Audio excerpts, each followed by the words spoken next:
আমি ignore regional centre Kolkata থেকে আজকে বিপিএসসি 131 এ ইউনিট 7 ডেমোক্রেসি বিষয়টি নিয়ে আলোচনা করব। ডেমোক্রেসি বা গণতন্ত্রের যে ধারণা সেটি গ্রিক ধারণা থেকে উদ্ভাবিত হয়েছে বলে মনে করা হয় এবং গণতান্ত্রিক সরকারের ধারণার প্রথম সূত্রপাত ঘটে এথেন্সে, বলা যায় খ্রিস্টপূর্ব 5th সেঞ্চুরি বা পঞ্চম শতাব্দীতে। আজকের দিনে প্রায় সকল জায়গায় বা প্রায় সকল দেশে গণতন্ত্রের জয়গান দেখা গেলেও রাষ্ট্রবিজ্ঞানের জনক হিসেবে আমরা যে অ্যারিস্টটলকে পেয়ে থাকি, সেই অ্যারিস্টটলের চোখে গণতন্ত্র ছিল কিন্তু আসলে মব রুল বা জনতার শাসন। তাই অ্যারিস্টটল কৃত সংবিধানের শ্রেণী বিভাগে গণতন্ত্রকে প্রথমে একটি বিকৃত শাসন ব্যবস্থা হিসেবে প্রতিভাত করা হয়েছিল। তার মতে তাহলে আদর্শ শাসন নিয়মতন্ত্র বা পলিটিক। অন্যদিকে বার্কার সাহেবের মতে প্লেটোর কাছে আদর্শ শাসন ব্যবস্থা ছিল দার্শনিক রাজা দ্বারা পরিচালিত একটা ন্যায় নির্ভর অ্যারিস্টোক্রেসি ইন্টেলেক্ট, এই হিসেবে বার্কার তাকে ব্যাখ্যা করেছিলেন। আসলে এই প্রাচীন দার্শনিকেরা বিশ্বাস করতেন যে সবাই কিন্তু শাসক হবার যোগ্য নয়। তাই অ্যারিস্টটল লিখেছিলেন এই কথাটি তার পলিটিক্স গ্রন্থে, some are born to rule and some are born to be ruled. অর্থাৎ কিছু মানুষ শাসক হবার জন্য জন্মায় আর কিছু মানুষ শাসিত হবার জন্য পৃথিবীতে আসে। গণতান্ত্রিক শব্দটিতে ডেমোস এবং ক্রেটোস এই দুটো শব্দের সম্ভার দেখা যায়। ডেমোস এবং ক্রেটোস এই দুটি গ্রিক শব্দ থেকে ইংরেজি শব্দ ডেমোক্রেসির উৎপত্তি হয়েছে বলে মনে করা হয়। গ্রিক শব্দ ডেমোসের অর্থ হচ্ছে জনগণ বা population of a particular country, and ক্রেটোসের অর্থ হচ্ছে শাসন বা তাকে আমরা অথরিটি বা কর্তৃত্ব বলে অভিহিত করতে পারি। প্রাচীনকালে গ্রিসের এথেন্স নগরীতে দেখা যেত যে বলা হতো যে there is a democratic government বা গণতান্ত্রিক শাসন ব্যবস্থার সূত্রপাত আমরা কিন্তু এথেন্সেই দেখতে পাই। অন্যদিকে শাসন কাজে পার্টিসিপেট করে অনেক অ্যাক্টিভলি, অর্থাৎ সক্রিয়ভাবে অংশগ্রহণ করতে পারে। এছাড়াও গণতান্ত্রিক শাসন ব্যবস্থা জনগণের শাসন ব্যবস্থা হওয়ায় সেখানে জাতি, ধর্ম, বর্ণ, স্ত্রী, পুরুষ নির্বিশেষে সকলে কিন্তু সমান মর্যাদা সম্পন্ন হয়ে থাকেন, অর্থাৎ ইকুয়াল স্ট্যাটাস তারা মেনটেন করেন বলে মনে করা হয় এবং তারা সমস্ত রকম বেনিফিটস দিক দিয়ে সমান সুযোগ সুবিধার অধিকারী বলে মনে করা হয়। এখন এই যে রিপ্রেজেন্টেটিভ টাইপ অফ ডেমোক্রেসি অর্থাৎ প্রতিনিধিত্বমূলক গণতন্ত্রের কথা যদি বলা যায়, তাহলে দেখা যায় যে it can be classified into two categories, অর্থাৎ এটাকে সাধারণত দুটো শ্রেণীতে বিভক্ত করা যায়। একটা হচ্ছে উদারনৈতিক গণতন্ত্র বা যেটাকে আমরা বলে থাকি সাধারণত লিবারাল ডেমোক্রেসি, আর একটা যেটা রয়েছে সেটা হচ্ছে সমাজতান্ত্রিক গণতন্ত্র বা যেটাকে আমরা বলে থাকি সোশ্যালিস্ট ডেমোক্রেসি। এবারে আমরা একটু আলোচনা করি হোয়াট ইজ লিবারাল ডেমোক্রেসি, অর্থাৎ উদারনৈতিক গণতন্ত্র বলতে আমরা কি বুঝে থাকি। বর্তমান বিশ্বে প্রায় সব দেশেই কিন্তু এই লিবারাল ডেমোক্রেসি বা উদারনৈতিক গণতন্ত্র লক্ষ্য করা যায়। তাই এই গণতন্ত্রের মূল বৈশিষ্ট্যগুলো কি হলো?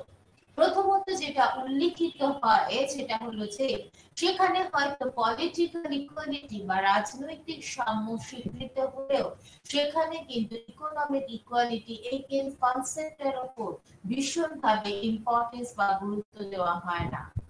বাজার অর্থনীতি প্রতিযোগিতামূলক হওয়ায় সেখানে অর্থাৎ মুক্ত বাজার অর্থাৎ ওপেন মার্কেট ইকোনমি থাকার জন্য সেখানে কিন্তু ইকোনমিক ইকুয়ালিটি বা অর্থনৈতিক সাম্য কখনোই এস্টাবলিশড হতে পারে না বা প্রতিষ্ঠিত হতে পারে না। দ্বিতীয়ত হচ্ছে বলা যায় যে রাজনৈতিক স্বাধীনতা ও অধিকারের উপরে ভীষণভাবে ইম্পর্টেন্স দেওয়া হয় বা গুরুত্ব দেওয়া হয়।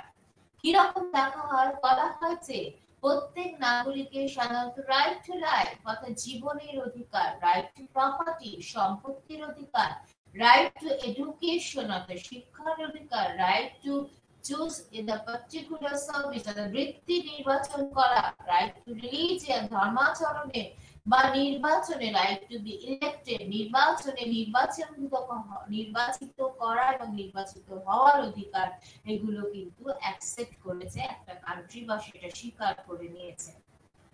এছাড়াও তৃতীয়ত বলা যায় যে এখানে সর্বোপরি দেশের যে জুডিশিয়াল সিস্টেম আছে তাকে ভীষণভাবে ইম্পর্টেন্স দেওয়া হয়েছে। সর্বোপরি আদালতকে বিশেষ ক্ষমতা সম্পন্ন বলে অর্পণ করা হয়েছে। সরকারের প্রণীত সরকার যদি কোনো আইন তৈরি করে অথবা শাসন বিভাগের কোনো কাজকর্ম নাগরিকদের মৌল অধিকারকে, নাগরিকদের যে অধিকার বা রয়েছে বা তোমার নাগরিকদের যে রাইটস গুলো রয়েছে সেই ফান্ডামেন্টাল রাইটস গুলোকে কোনোভাবে যদি ইন্টারাপ্ট করে বা আঘাত করে তাহলে দেশের যে হাইয়েস্ট তোমার আদালত রয়েছে, যেমন আমাদের ভারতবর্ষের ক্ষেত্রে সুপ্রিম কোর্ট অফ ইন্ডিয়া আছে, তার বিচার বিভাগীয় সমীক্ষা অর্থাৎ বলা যেতে পারে জুডিশিয়াল বলা যেতে পারে রিভিউ মানে সমীক্ষার মাধ্যমে ক্ষমতা প্রয়োগ করে সেই অধিকারকে কি করতে পারে, প্রোটেক্ট করতে পারে বা সুরক্ষিত করতে পারে। যেখানে মাল্টিপার্টি সিস্টেমকে স্বীকার করা হয়, যেমন আমাদের মতো দেশে ভারতবর্ষে যেখানে বহুদলীয় শাসন ব্যবস্থাকে স্বীকার করে নেওয়া হয়েছে, সেখানে সাধারণত বিভিন্ন যে পার্টি রয়েছে করা কিন্তু নিজস্বতা পথ খোলা থাকে।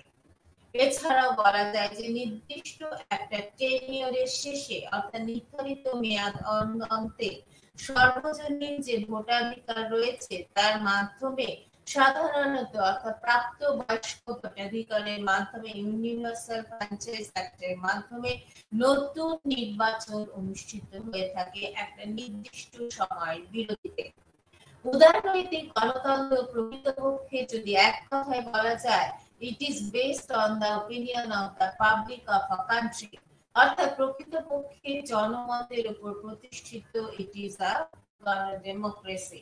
সুতরাং এখানে পাবলিক ওপিনিয়ন বা বলা যায় যে জনমতকে ভীষণভাবে গুরুত্ব দেওয়া হয়ে থাকে এবং এই ধরনের শাসন ব্যবস্থা যদি এগেইনস্ট দ্য পাবলিক ওপিনিয়ন যায় অর্থাৎ জনমত বিরোধী হয়ে থাকে তাহলে থ্রু দা বলা যায় যে ভোটের মাধ্যমে থ্রু দা ভোটিং প্রসিডিওর জনগণ কিন্তু একটা সরকারকে আবার নতুন ভাবে ইলেক্ট করে, অর্থাৎ নির্বাচিত সরকারকে যেমন ইলেক্ট করতে পারে। যদি দেখা যায় যে জনগণকে পাবলিক ওপিনিয়নকে গুরুত্ব দিচ্ছে না সেই ধরনের সরকার, তাহলে সেক্ষেত্রে জনগণেরও ক্ষমতা আছে that particular government should be impeached by the people of the country, অর্থাৎ দেশের কি রয়েছে যারা জনগণ রয়েছে তাদের হাতে ক্ষমতা থাকে তাদের কি করে দেওয়া, সেই সরকারকে ইমপিচ করে দেওয়া।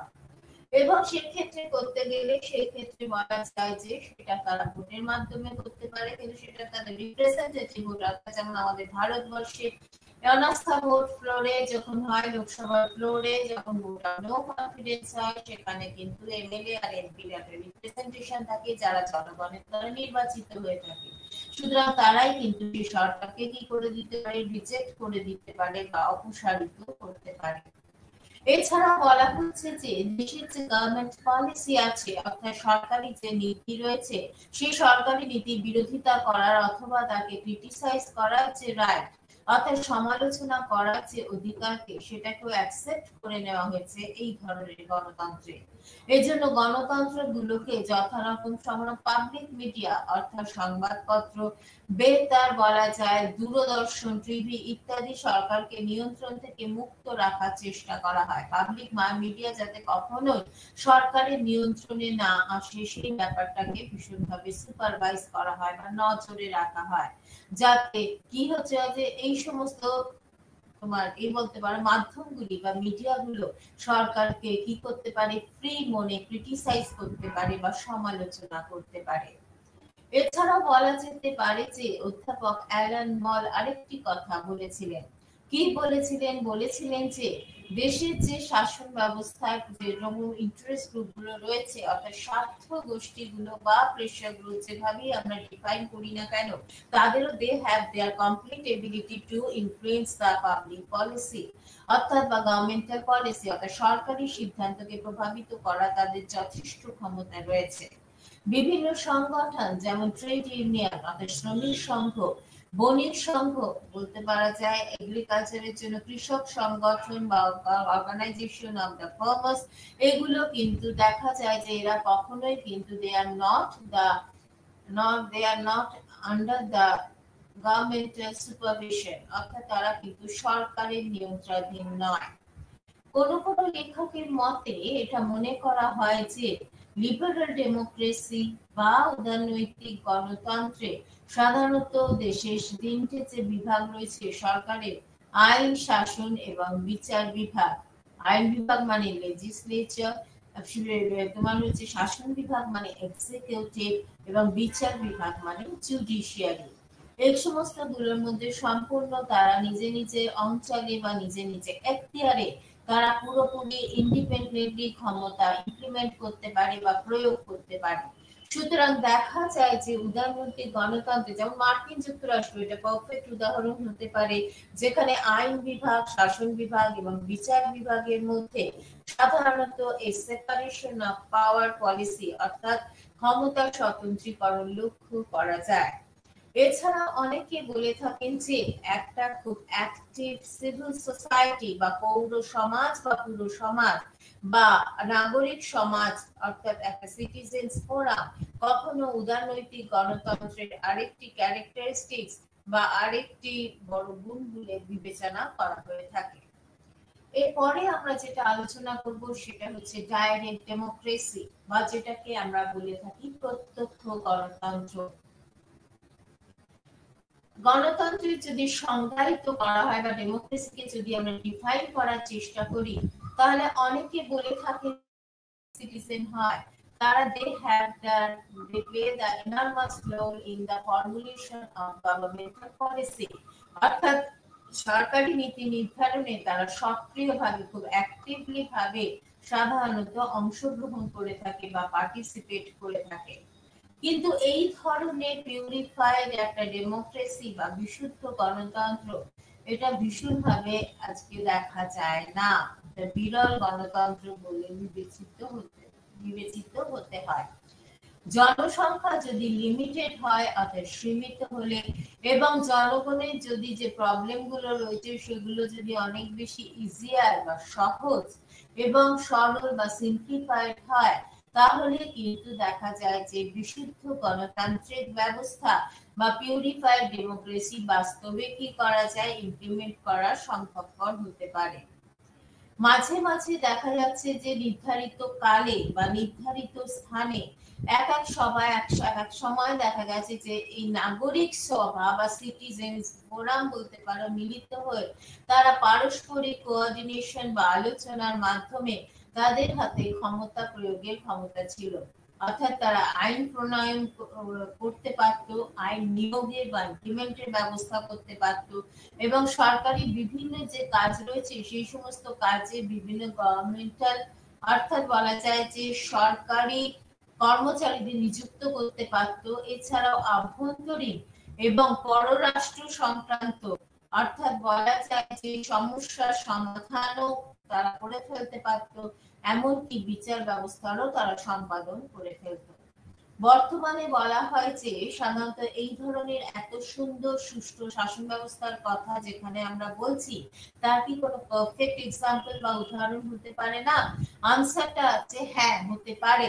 বর্তমানে সুইজারল্যান্ডে 3টা অন্তর্গত কয়েকটি ক্ষুদ্র আয়তনে অর্থাৎ খুব ছোট ক্যান্টনে এবং আধা সেমি ক্যান্টন বা আধা ক্যান্টনে এই প্রত্যক্ষ গণতন্ত্র সেভাবে চালিত রয়েছে বা ডাইরেক্ট ডেমোক্রেসি এখন বর্তমান রয়েছে বা সেটা এক্সিস্ট করছে। এবার গণতন্ত্রকে আমরা দুটো দৃষ্টিভঙ্গি থেকে ভাগ করার চেষ্টা করব। একটা হচ্ছে প্রসিডিউরাল বা মিনিমালিস্ট ডেমোক্রেসি বলা যেতে পারে, আর একটা যেটা বলা হতে পারে সাবস্ট্যান্টিভ আর ম্যাক্সিমালিস্ট ডেমোক্রেসি বা ডাইমেনশন। এই অর্থে আমরা গণতন্ত্রকে ডিফাইন বা সংজ্ঞায়িত করার চেষ্টা করব। সেখানে হচ্ছে প্রথমত যেটা বলা যায় যে প্রসিডিউরাল বা প্রক্রিয়াগত গণতন্ত্র বলতে কি বোঝায়। প্রসিডিউরাল বা প্রক্রিয়াগত যদি গণতন্ত্রকে আমাদের ডিফাইন করতে হয় তাহলে দেখা যায় যে কি প্রক্রিয়া ইন হুইচ প্রসেস অর্থাৎ কি প্রক্রিয়ার মাধ্যমে গণতন্ত্রকে বা ডেমোক্রেসিকে অ্যাকোয়ার করা হয়েছে, অর্থাৎ গণতন্ত্রকে ঠিকমতো অর্জন করা হয়েছে।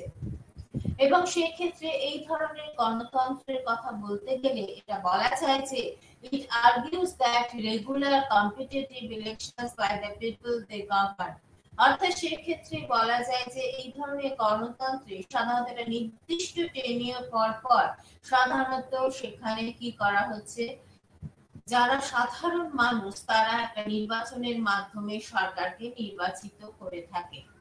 এই দৃষ্টিভঙ্গি স্বাধীনতার উপর অতটা জোর দেয় না, সঙ্গে সঙ্গে নির্বাচিত যারা নেতারা রয়েছে তারা বিভিন্ন প্রক্রিয়ায় দেখা গেছে যে বিভিন্ন ভাবে তাকে ম্যানিপুলেট করার চেষ্টা করে এবং নিজেদের বেনিফিটের জন্য চেষ্টা করে এবং বলা যায় যে সেটি গড়ে ওঠে সাধারণত দেখা যায় যে এবং সেটি সাধারণত যেখানে একটা বিষয়ের উপর ভীষণ গুরুত্ব দেওয়া হয় এখানে that is the concept authoritarianism, অর্থাৎ ম্যাক্সিমাম একটা কর্তৃত্ববাদের উপর গুরুত্ব দেওয়া হয়। এই প্রসঙ্গে আমরা একটা উদাহরণ দিতে পারি। The government could work for the elitist, অর্থাৎ বলা যায় যে গভর্নমেন্ট বা সরকার সাধারণত কি করে থাকে, বলা যায় যে ওয়ার্ক ফর দা, সাধারণত তারা তাদের মতে হচ্ছে সমাজের যারা খুব উচ্চ ক্ষমতা সম্পন্ন এলিট শ্রেণী যাদের হাতে পুঁজি রয়েছে তাদের হাতে সাধারণত ক্ষমতাটা দিয়ে থাকে। অর্থাৎ সেই কারণে the government could work for the elitist who had power, তাদেরই হাতে ক্ষমতা থাকে এবং তাদের হয়ে সরকার কাজ করে instead of the people who should hold the ultimate authority in a democratic setup. অর্থাৎ কি হচ্ছে যে যদি সাধারণ মানুষের অর্থাৎ যারা সংখ্যায় অনেক বেশি হয় তাদের হাতে সেভাবে কিন্তু ক্ষমতাটা থাকে না, যদিও ভবিষ্যতে ভাবা যায় যে আলটিমেটলি তারা সেই ক্ষমতাটা অর্জন করে থাকবে। The government in the Central Asian countries, অর্থাৎ সরকার আমাদের বলা যায় যে সেন্ট্রাল অর্থাৎ মধ্য এশিয়ার দেশগুলোর মধ্যে too good to be described as procedural democracy, অর্থাৎ এই সমস্ত দেশে সাধারণত প্রসিডিউরাল ডেমোক্রেসি ভীষণভাবে লক্ষিত হয়ে থাকে। As the power has been concentrated, অর্থাৎ যেহেতু ওদের হাতে কেন্দ্রীভূত থাকে in the hands of a single individuals, and although periodic elections are held from time to time, অর্থাৎ কথাটা মানে হচ্ছে the government in the central Asia, সেখানে কি বলা হচ্ছে কান্ট্রির মধ্যে কি রয়েছে সেখানে সাধারণত এই প্রক্রিয়াগত ডেমোক্রেসি অর্থাৎ তোমার শাসন ব্যবস্থা বা গণতান্ত্রিক ব্যবস্থা পরিলক্ষিত হয়। অ্যাজ দ্য পাওয়ার, যেহেতু পাওয়ার কিছু জনের হাতে কেন্দ্রীভূত থাকে বা একজনের হাতে সাধারণত কেন্দ্রীভূত হয়ে থাকে। এই প্রসঙ্গে বলতে গিয়ে আমরা ফরিদ বলা যেতে পারে যে জামানের কথা বলতে পারি। ফরিদ জামানের কথায় বলা যেতে পারে এই ধরনের গণতন্ত্রকে অনেকে কিন্তু বলেছেন যে বলা যায় ইলিবারাল ডেমোক্রেসি বলে অভিহিত করেছে। কেন? একটা ঘটনা যেখানে সরকার সাধারণত গণতান্ত্রিক ভাবে বা ডেমোক্রেটিক্যালি ইলেক্টেড হলো নির্বাচিত হন, কিন্তু সাংগঠনিক সীমানা বা কনস্টিটিউশনাল লিমিটেশনকে ইগনোর করেন, করে ক্ষমতা বা পাওয়ার ইমপ্লিমেন্ট করার চেষ্টা করে এবং তাদের নাগরিকদের অনেক সময় তারা নাগরিকদের যে ফান্ডামেন্টাল রাইটস রয়েছে, মৌলিক অধিকার রয়েছে বা স্বাধীনতা রয়েছে, সেখান থেকে তারা ডিপ্রাইভ করে বা বঞ্চিত করে থাকে। এরপরে আমরা যেটা করব সেটা হচ্ছে সাবস্ট্যান্টিভ ডেমোক্রেসি বা যেটাকে বলা হয়ে থাকে প্রসিডিউরাল বা প্রক্রিয়া গণতন্ত্রে, যে ক্ষেত্রে সাবস্ট্যান্টিভ মানে যেটা ভালো বেশি অনেক বেশি উচ্চতম গণতন্ত্র, সেটা প্রসিডিউরাল বা প্রক্রিয়াগত গণতন্ত্রে শর্টকামিংকে ওভারকাম, তার যে লুপহোলস গুলো আছে সেগুলোকে ওভারকাম করার চেষ্টা করে এই সাবস্ট্যান্টিভ ডেমোক্রেসি। এবং এই ধরনের গণতন্ত্র মনে করে যে সামাজিক এবং অর্থনৈতিক সাম্য এই দুটো জিনিসের উপর ভীষণভাবে যেমন গুরুত্ব দেওয়া হয় এবং সামাজিক এবং অর্থনৈতিক যে ডিমার্কেশন হয়, পার্থক্য হয়, সেই পার্থক্য গণতান্ত্রিক প্রক্রিয়ায় মানুষের অংশগ্রহণকে অনেক ক্ষেত্রে হ্যাম্পার করে দেয়, অর্থাৎ তাদের কাজকর্মে অনেক বেশি ইন্টারাপশন ঘটায়।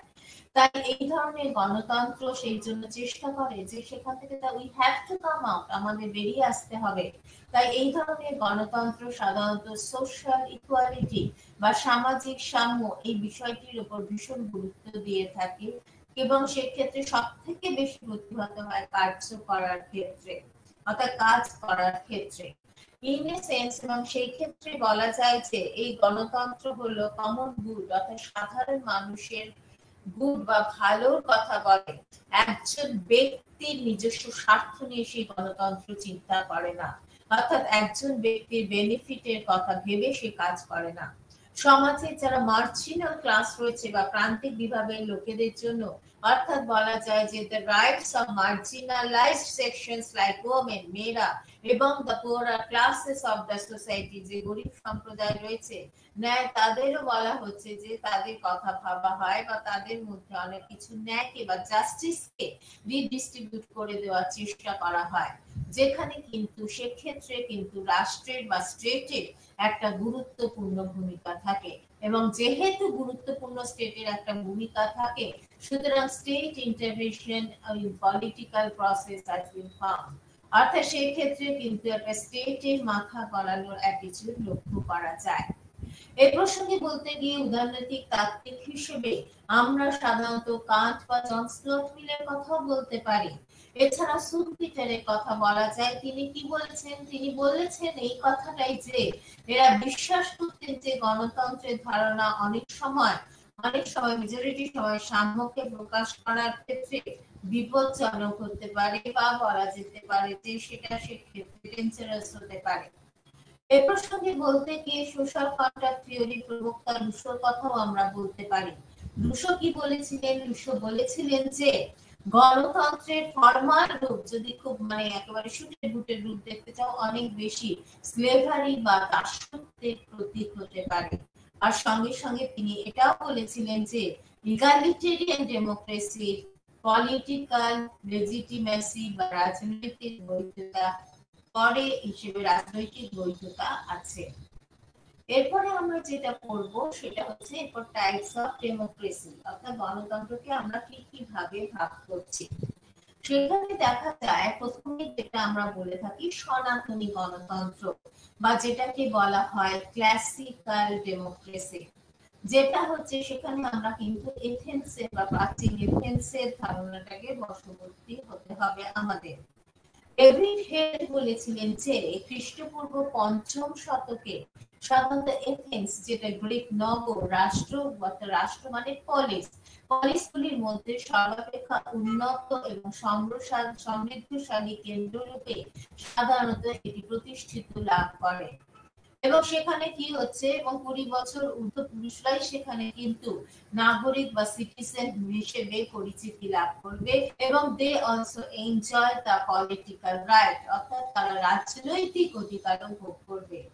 এবং সেখানে বলা হচ্ছে, এই প্রসঙ্গে বলতে গিয়ে ডেভিড হেড বলছেন যে প্রায় 6000 নাগরিক নিয়ে গঠিত যে অ্যাসেম্বলি জনসভা ছিল, সেটা হচ্ছে it is a sovereign country, অর্থাৎ সার্বভৌম কান্ট্রি মানে সংস্থা বা অর্গানাইজেশন হিসেবে কাজ করবে। এবং বলা হচ্ছে যে বছরে অন্তত 40 বার সাধারণত এর অধিবেশন বসবে। বৃহৎ আয়তন একটি সংস্থা সকল প্রকার কাজে যদি তাদের অ্যাপয়েন্টমেন্ট না দেওয়া যায়, তার কার্যবিধি সম্পর্কে ওয়াকিবহাল না করা হয়, তবে সেক্ষেত্রে বা ওয়াকিবহাল বা সে সেই মতো কাজটা ফুলফিল করতে পারছে না, তখন কাজের এফিসিয়েন্সি আনানোর জন্য একটি, তারা বলেছিলেন যে 500 সদস্যের একটা পর্ষদ গঠিত হয়ে থাকে। এবং এখানে এথেন্সের চিরায়ত যে গণতন্ত্র রয়েছে, সেই গণতন্ত্রে সাধারণত নাগরিকদের দেখা গেছে যে রাজনৈতিক সাম্য বা পলিটিক্যাল ইকুয়ালিটি এই ব্যাপারটার উপরেও গুরুত্ব দেওয়া হয়। একই সঙ্গে আইনগত এবং বিচার সংক্রান্ত কাজেও দেখা যায় যে নাগরিকদের প্রত্যক্ষ অংশগ্রহণ বা ডাইরেক্ট পার্টিসিপেশন কি হচ্ছে সুযোগ দেখা যায় যে অনেক সময় লক্ষ্য করা যায়। এখন বলা হচ্ছে যে কি কি বৈশিষ্ট্য হতে পারে। সেখানে বলা হচ্ছে আইনগত এবং বিচার সংক্রান্ত কাজে নাগরিকদের সাধারণত অ্যাক্টিভ পার্টিসিপেশন বা প্রত্যক্ষ অংশগ্রহণের প্রয়োজন আছে। দ্বিতীয়ত যেটা বলা যেতে পারে সেটা হচ্ছে যে নাগরিক সভা বা সিভিল সোসাইটি বা পৌর সমাজ, যেভাবেই আমরা তাকে ডিফাইন করার চেষ্টা করি না কেন, সেই নাগরিক সভার হাতে সার্বভৌম ক্ষমতা বা সভারেন এন্টিটি থাকবে। এছাড়া বলা হচ্ছে যে সার্বভৌম শক্তির পরিধি সমগ্র নগর রাষ্ট্রে সাধারণত লক্ষিত হয় এবং নগর রাষ্ট্রের সাধারণ বা অভিন্ন বিষয়সমূহ সাধারণত লক্ষ্য করা যায়। অর্থাৎ কথাটার মানে কি, সমগ্র সার্বভৌম শক্তির একটা পরিধি বা একটা প্রভাব সমগ্র এই নগর রাষ্ট্রে দেখা যায় এবং সেখানে দেখা যাচ্ছে যে সেখানে অনেক ক্ষেত্রে অনেকটা একই ধরনের ভিন্নতা অভিন্নতা পরিলক্ষিত হয়। এছাড়াও সরকারি পদের ক্ষেত্রে যারা গভর্নমেন্টের কাজ করে থাকেন বা এমপ্লয়ি হন বা নিয়োগ পদ্ধতি সেখানে কিভাবে হচ্ছে বা বিভিন্ন পদ্ধতি যথা প্রত্যক্ষ নির্বাচনী ব্যবস্থা বা ডাইরেক্ট ইলেকশন। এছাড়াও বলা হচ্ছে নারীর মাধ্যমে কি বলা হচ্ছে নির্দিষ্ট সময় মানে ট্রান্সফার বদলির প্রথা, এই বিষয়গুলো সেখানে লক্ষিত হয়। এছাড়াও যুদ্ধ সংক্রান্ত ওয়ারফেয়ার রিলেটেড পদ ছাড়া অন্য পদ কিন্তু 2 বছরের বেশি কখনোই কেউ ক্যাপচার করে রাখতে পারে না বা দখল করতে পারবে না। প্রত্যেক পদের একটি কি রয়েছে, একটা লিমিটেশন রয়েছে বা কিছুটা নির্দিষ্ট সময় নির্ধারিত রয়েছে। এছাড়া জনগণের জন্য সেখানে কোথাও উপযুক্ত পারিশ্রমিকের ব্যাপারটাও দিতে হবে। অর্থাৎ প্রত্যেক পদের একটা নির্দিষ্ট সময় থাকে। অর্থাৎ সেই জন্য সেখানে বলা হচ্ছে এবং জনসেবার জন্য সাধারণত পারিশ্রমিকেরও যথেষ্ট ব্যবস্থা বা এনাফ ব্যবস্থা থেকে থাকে। এরপরে আমরা যেটা করব সেটা হচ্ছে প্রতিযোগিতামূলক এলিট বা প্রখরবাদী গণতন্ত্র। সেখানে বলা হচ্ছে যে মুষ্টিমেয় কিছু বাছাই করা ব্যক্তি বা এলিটদের নিয়ে সাধারণত এই শাসন ব্যবস্থাটা পরিলক্ষিত হয়ে থাকে এবং সেখানে বলা হচ্ছে তাই গণতন্ত্রকে কম্পিটিটিভ এলিটিস্ট ডেমোক্রেসি বলা হয়। অর্থাৎ এলিটদের হাতে, কিছু লোকের হাতে পুরো ক্ষমতাটা কি হয়ে থাকে, সাধারণত করায়ত্ত করা হয়ে থাকে। তাই এই ধরনের গণতন্ত্রের একটা মূল বৈশিষ্ট্য কি, এই ধরনের গণতন্ত্রে লক্ষ্য করা যায় যে সংসদীয় গণতন্ত্রে সুদৃঢ় হয়ে থাকে শাসন বিভাগ। দেশের যে লেজিসলেচার, এক্সিকিউটিভ এবং জুডিশিয়ারি রয়েছে সেখানে কিন্তু এক্সিকিউটিভ যথেষ্ট গুরুত্বটা দিয়ে বলা যেতে পারে যে সংসদীয় গণতন্ত্রে সুদৃঢ় হয়ে থাকে কি হচ্ছে দেশের এক্সিকিউটিভ অংশটা। দ্বিতীয়ত বলা হচ্ছে বিভিন্ন রাজনৈতিক যে নেতৃত্ব রয়েছে মাল্টি পার্টি সিস্টেম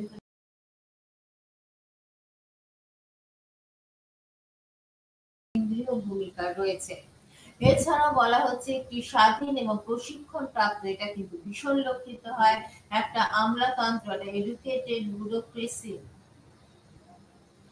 দেখা যাচ্ছে যে সেটা লক্ষিত হয় এবং অনেকেই বলে থাকেন যে এটা সংসদীয় গণতন্ত্র বা পার্লামেন্ট ডেমোক্রেসি একেবারে কি বলা যেতে পারে সক্রিয়তা বা ভীষণভাবে গুরুত্বটা লক্ষ্য করা যায়।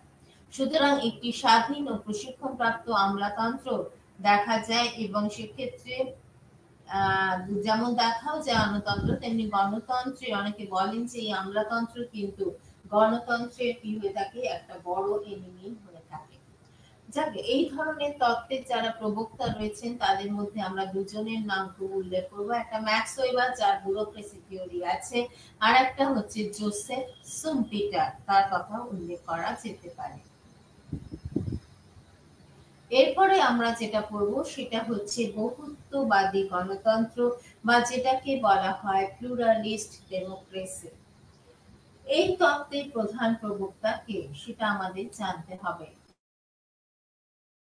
রবার্ট ডাল এবং ডেভিড ট্রুমান। এদের মতে হচ্ছে আধুনিক যদি সমাজ হয়, অর্থাৎ সেক্ষেত্রে বলা হচ্ছে যে আধুনিক সমাজ হচ্ছে ভীষণভাবে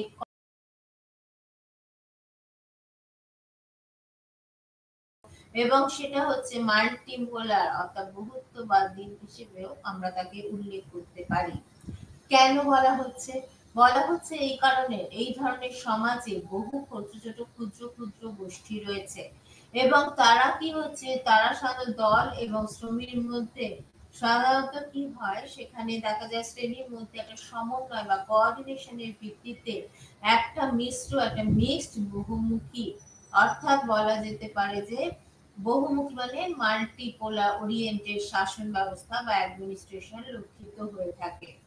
প্রতিযোগিতামূলক নির্বাচন অর্থাৎ কম্পিটিটিভ, বলা যায় যে নির্বাচন, ইলেকশন, স্বার্থান্বেষী পুঁজির জন্য হচ্ছে তোমার কি হচ্ছে স্বার্থ গোষ্ঠীগুলি নিজেদের স্বাধীন যে ভাবনা রয়েছে সেগুলো বা তাকে ঠিকমতো কন্ট্রোল করা এবং ভারসাম্যের নীতি যাতে থাকে, সেক্ষেত্রে কিন্তু বলা যেতে পারে বহুত্ববাদী গণতন্ত্রের সেগুলো সাফল্য বা সাকসেস হিসেবে বিবেচিত হতে পারে। এরপরে আমরা যেটা আসবো, দ্যাট ইজ দ্য অংশগ্রহণমূলক গণতন্ত্র, বা যাকে বলা হয়ে থাকে পার্টিসিপেটরি ডেমোক্রেসি। সেখানে দেখা যাচ্ছে যে বিংশ শতাব্দীর 60-এর দশক থেকে একটা নতুন ধারণা বা একটা নতুন কি বলে কনসেপ্ট ডেভেলপ করে, দ্যাট ইজ নব্য বাম, বা যাকে আমরা নিউ লেফট বলে অভিহিত করতে পারি। এবং তারা উদ্ভূত হয়ে যে গণতন্ত্রের ধারণা রেখেছে, সেক্ষেত্রে দেখা যাচ্ছে এ প্রসঙ্গে বলতে গিয়ে অধ্যাপক ডেভিড হেল্ড তাকে অংশগ্রহণমূলক গণতন্ত্র বলে আখ্যা দিয়েছেন। এই সমস্ত চিন্তাবিদদের মধ্যে উল্লেখযোগ্য হলো, সেক্ষেত্রে যারা রয়েছেন তাদের মধ্যে উল্লেখযোগ্য হলো সেটা হচ্ছে ক্যারল ব্যাটম্যান, এছাড়াও রয়েছে সি.ভি. ম্যাকফারসন প্রমুখ। এ প্রসঙ্গে বলতে গিয়ে অধ্যাপক প্রলয়দেব মুখোপাধ্যায় ইনি একটা কথা বলেছিলেন। কি বলেছিলেন? বলেছিলেন যে গণতন্ত্র সম্পর্কে তিনটে উৎসের কথা তিনি বলেছিলেন। প্রথমত বলা হচ্ছে যে ধ্রুপদী বা এথেনীয় গণতন্ত্র, অর্থাৎ সেখানে হচ্ছে যে পুরো এলিটদের নিয়ে চলবে, সেটা ধ্রুপদী বা এথেনীয় গণতন্ত্রের এলিট না, ধ্রুপদী হচ্ছে বলা যায় যে ঐলীয় গণতন্ত্রের ধারণা ক্লাসিক্যাল, এবং দ্বিতীয়ত হচ্ছে গণতন্ত্র সম্পর্কে রুশোর ধারণা, এবং তৃতীয়ত যেটা হচ্ছে সেটা বলা যেতে পারে যে প্রত্যক্ষ গণতন্ত্র সম্পর্কে মার্ক্সীয় ধারণা। অর্থাৎ এতগুলো বেশ শক্ত শক্ত কতগুলো কথা বলে দিলাম। আচ্ছা, এরপরে বলা হচ্ছে নব্য বা মতাদর্শে যে বিষয়টির উপর গুরুত্ব দেওয়া হয়েছে সেটি হলো ব্যক্তি সমূহ, পার্সোনাল যে ব্যক্তি রয়েছে সে ব্যক্তি সমূহ হলো মুক্ত এবং বাজার। অর্থাৎ সেই হচ্ছে যে সেখানে কিন্তু বলা যায় ব্যক্তি সমূহ হচ্ছে মুক্ত এবং ফ্রি মাইন্ডেড হয়ে থাকে। বাস্তবে সাধারণত এই ধরনের গণতন্ত্র খুব একটা লক্ষ্য করা যায় না, অর্থাৎ দেখা যায় না। এবং দেশ প্রসঙ্গে বলতে গিয়ে সিভির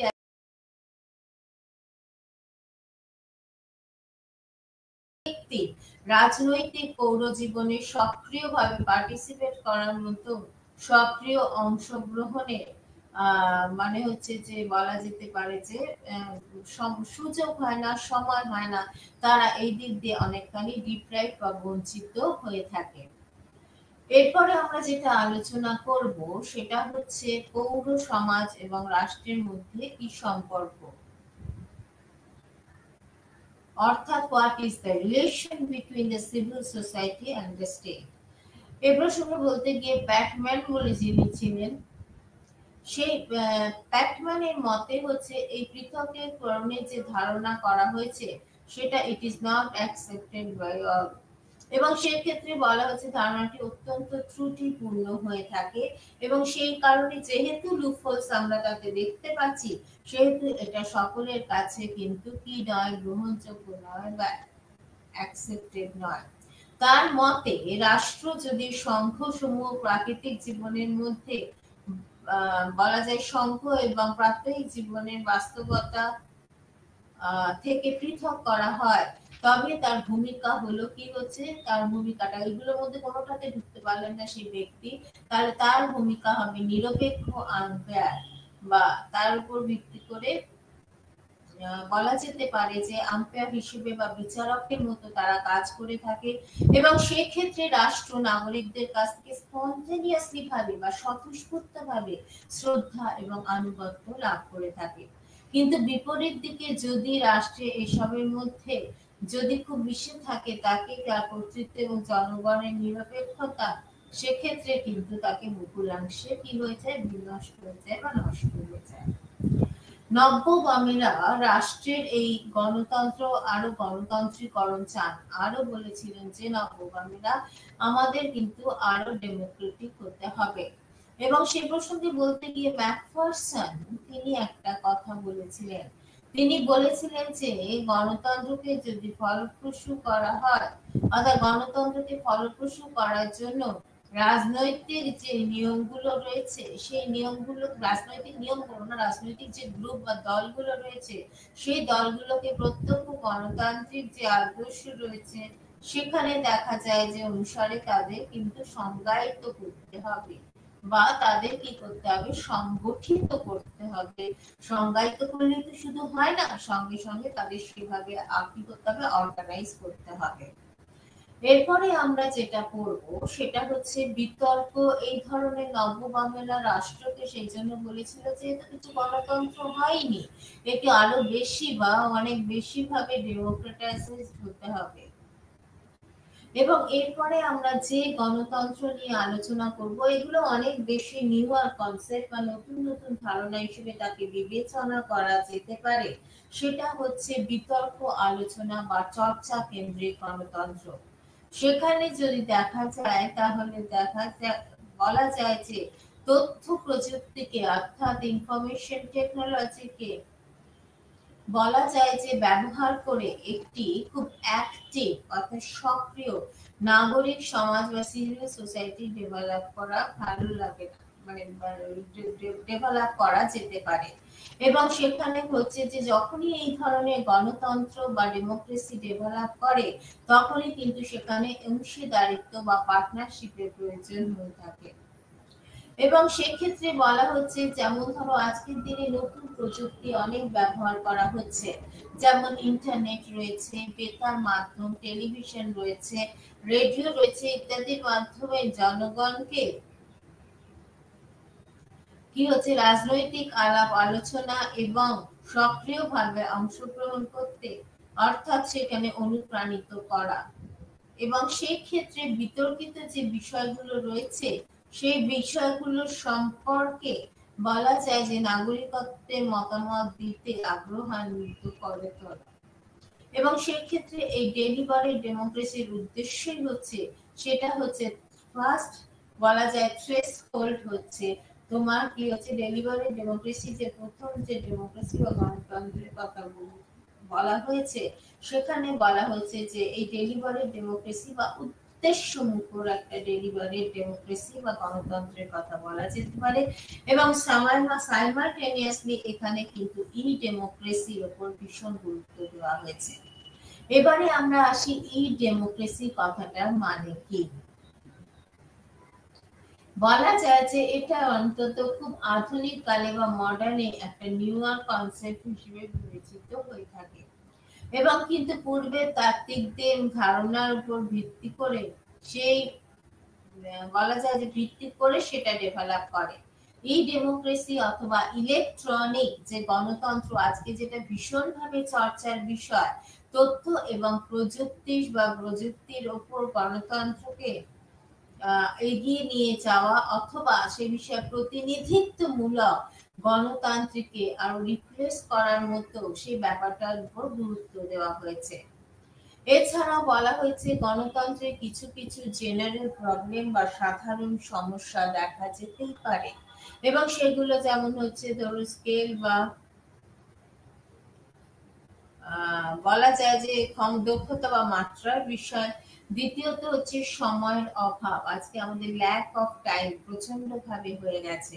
এছাড়া হচ্ছে সম্প্রদায়গত যে মূল্যবোধ আছে, সেক্ষেত্রে দেখা যায় যে সেই সামগ্রিক মূল্যবোধেরও নিম্নমান ঘটেছে, অর্থাৎ সেটা ডিমোশন টাইপের হয়ে গেছে, এবং ল্যাক অফ সুযোগের অভাব রয়েছে। এছাড়া যেটা দেখা যায় যে নীতি গ্রহণযোগ্যতা রয়েছে, এবং বলা হচ্ছে যতই হোক না কেন সেখানে নীতি গ্রহণযোগ্যতা রয়েছে, এবং দেখা যায় যে বলা যেতে পারে যে নীতি প্রয়োগযোগ্যতা গ্রহণযোগ্যই হয় না, সেক্ষেত্রে প্রয়োগযোগ্যতা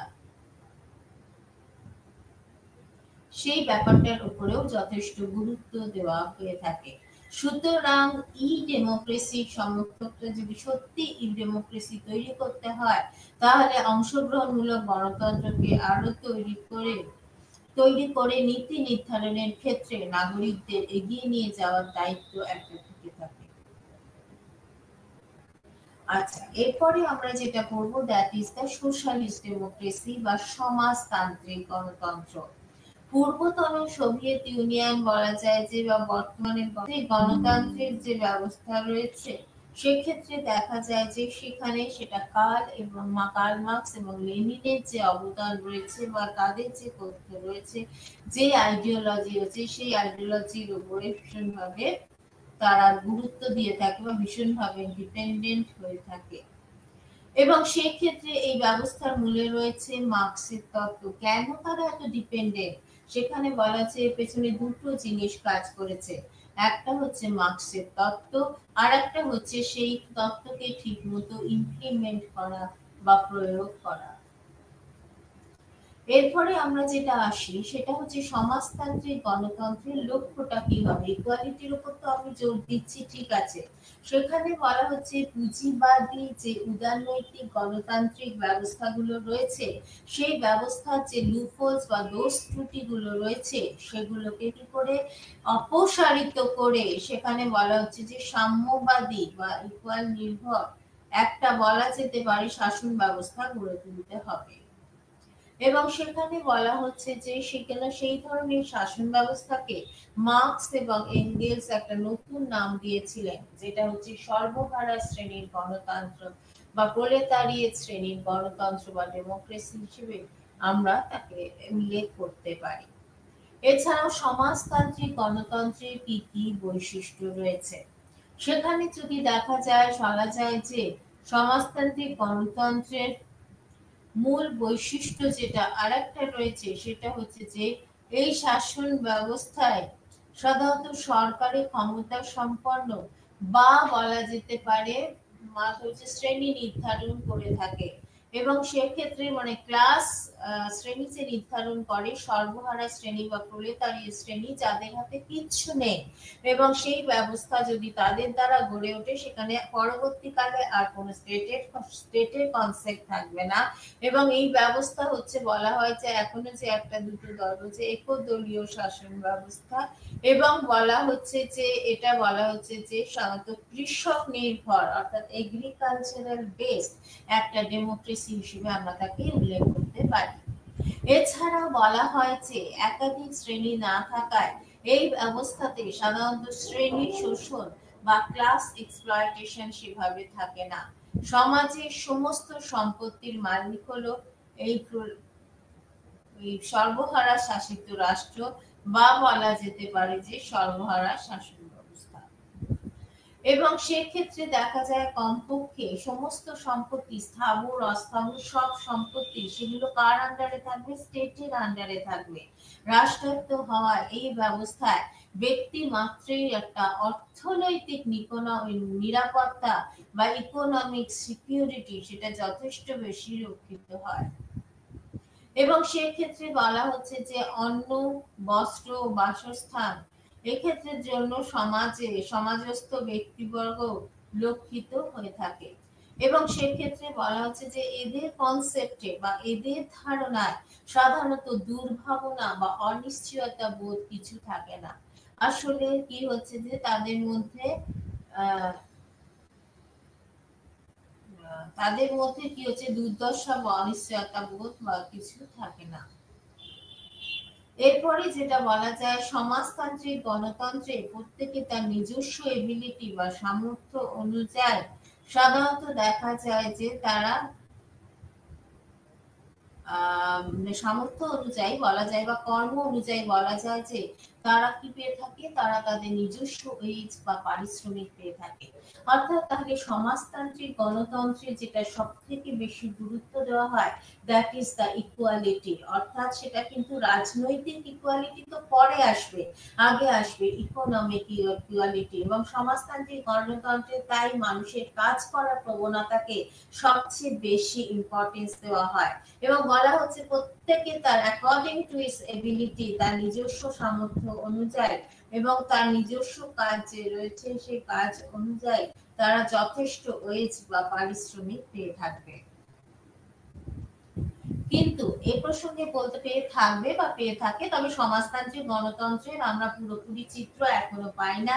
চীন হচ্ছে ইন এ ট্রানজিশন পয়েন্টে রয়েছে, অর্থাৎ এখনো চীন পুরোপুরি কিন্তু হইতে পেরেছে কি হতে পারেনি।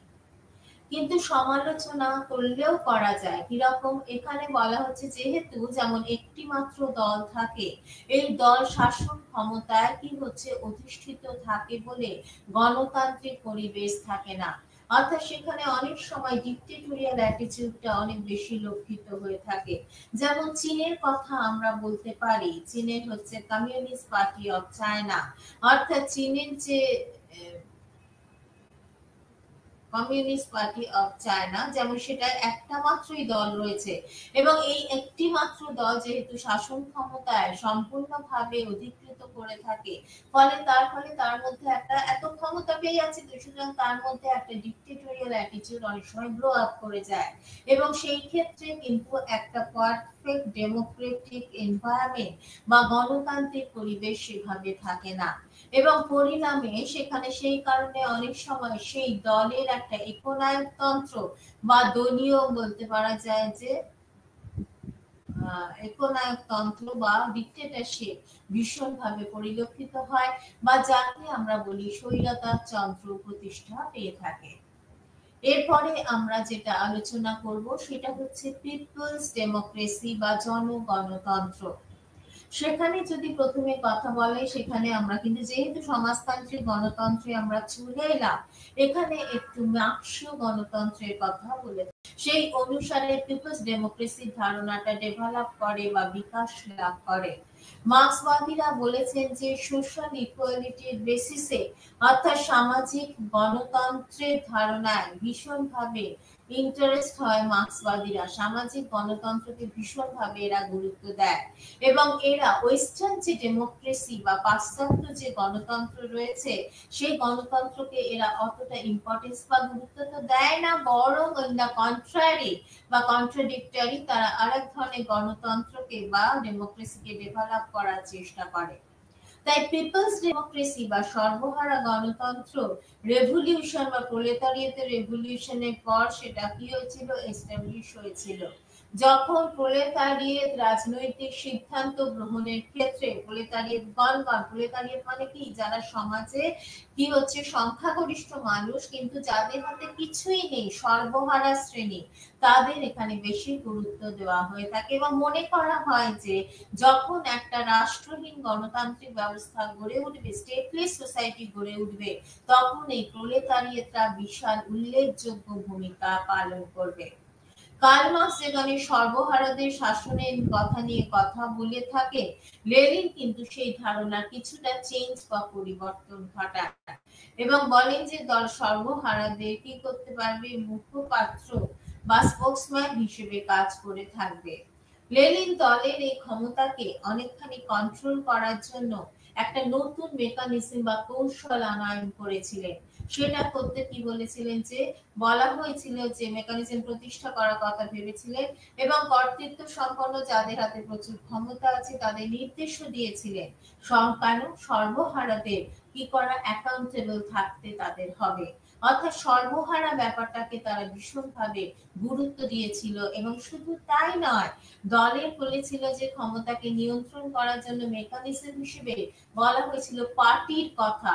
অর্থাৎ পার্টি কিন্তু বা দল সাধারণত সর্বহারাদের যে শ্রেণীদের যে মুখপাত্র হিসেবে কিন্তু তারা কাজ করে থাকবে। এরপরে আমি যেটা বলছি সেটা হচ্ছে লাস্ট যে টপিক ডেমোক্রেসি, সেটা হচ্ছে Indian democracy at a glance. অর্থাৎ এই প্রসঙ্গে দেখা যায় যে ভারতবর্ষ চীনের পরে ভারতবর্ষের অবস্থান জনসংখ্যা নীতি অনুযায়ী বা জনসংখ্যা অনুযায়ী, এবং বলা যায় ভারতবর্ষকে it is a highly populated country. অর্থাৎ 800 মিলিয়ন লোকের কি বলা যেতে পারে কি হচ্ছে দেশ হিসেবে আমরা সাধারণত ভারতবর্ষকে পেয়ে থাকি।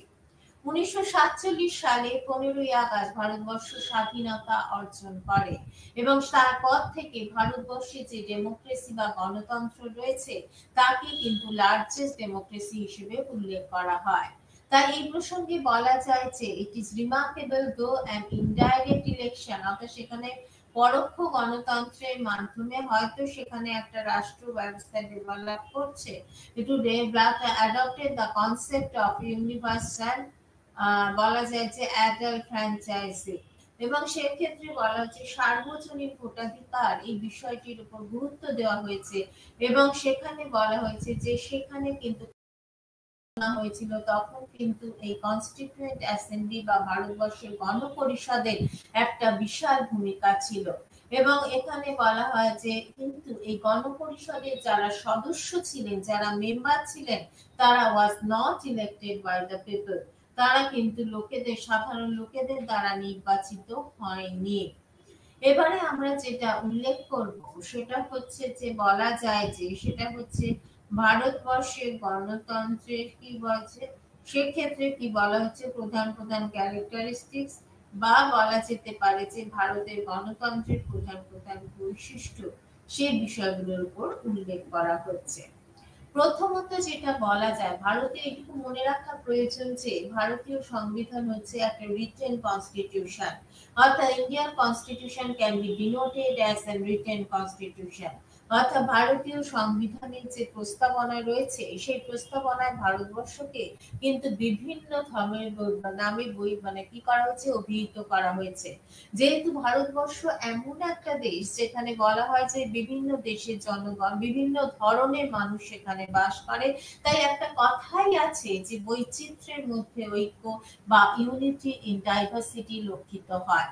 এবং সেখানে ভারতবর্ষকে সাধারণত বিশেষ বিশেষ নামে কিছু অভিহিত করা হয়েছে। একটা হচ্ছে সভারেন অর্থাৎ সার্বভৌম ক্ষমতা সম্পন্ন, সোশ্যালিস্ট সমাজতান্ত্রিক চেষ্টা করা হচ্ছে, সেকুলার অর্থাৎ বলা হচ্ছে নিয়মতান্ত্রিক, ডেমোক্রেটিক রিপাবলিক একটা গণতান্ত্রিক রিপাবলিক বা প্রজাতন্ত্র হিসেবে তাকে আমরা উল্লেখ করতে পারি। দ্বিতীয়ত বলা হয় সার্বজনীন ভোটাধিকারের ভিত্তিতে সাধারণত একটা ফ্রি এবং অর্থাৎ একটা মুক্ত এবং সুষ্ঠু অর্থাৎ অলরাউন্ড ইলেকশন, অর্থাৎ সুষ্ঠু বলা যেতে পারে নির্বাচনের কথা বলা হয়ে থাকে। অর্থাৎ কি হচ্ছে, একটা মুক্ত, ফ্রি এবং একটা গুড একটা ইলেকশন প্রসিডিওর সেখানে সাধারণত অনুসরণ করা হয় বলে মনে করা হয়।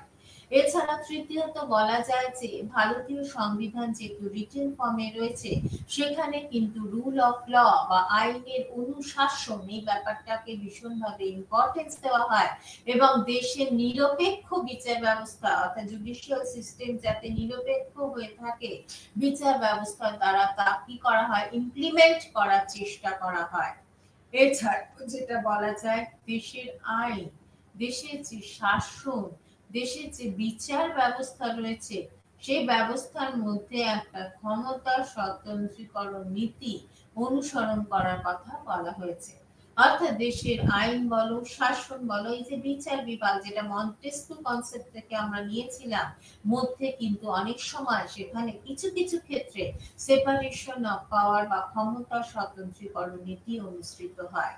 মানুষের যে মৌলিক অধিকারগুলো রয়েছে, মানুষের যে ফান্ডামেন্টাল রাইটস গুলো রয়েছে, সেগুলো যাতে ঠিকমতো রক্ষিত হয় সেভাবে লিখিতভাবে বা রিটেন ফর্মে অত্যন্ত ইম্পর্টেন্স ভাবে, অত্যন্ত গুরুত্বতার সাথে সংবিধানে সেটাকে আলোচনা করা হয়েছে বা ডিসকাস করা হয়েছে, এবং সংবিধানে বিস্তরভাবে বা খুব বিস্তৃতভাবে ব্রডার আসপেক্টে এই বিষয় কিন্তু কি করা হয়েছে, আলোচনা করা হয়েছে বা কনসাল্ট করা হয়েছে।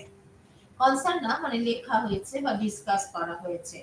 ভারতবর্ষে বলা হচ্ছে যদি দলীয় ব্যবস্থা পরিলক্ষিত হয়, তাহলে দেখা যায় যে ভারতবর্ষে কিন্তু জাতীয় এবং আঞ্চলিক অর্থাৎ ন্যাশনাল এবং রিজিওনাল সেক্টরে সেখানে কিন্তু সব জায়গাতেই এখন দেখা যায় কি রয়েছে, মাল্টি পার্টি সিস্টেম, অর্থাৎ বহু দলীয় ব্যবস্থা লক্ষ্য করা যায়। আমরা নিজেদের মানে কলকাতার আসপেক্টেও বিচার করতে পারি, বা আরেকটা হচ্ছে দিল্লির আসপেক্টেও বিচার করতে পারি।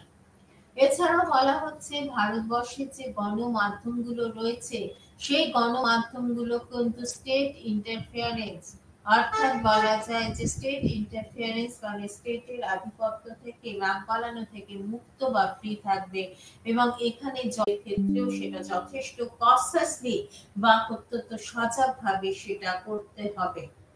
India has been able to increase its literacy rate, অর্থাৎ ইন্ডিয়া কিন্তু চাইছে তার নিরক্ষরতার হার কমিয়ে সাক্ষরতার হার বৃদ্ধি করা।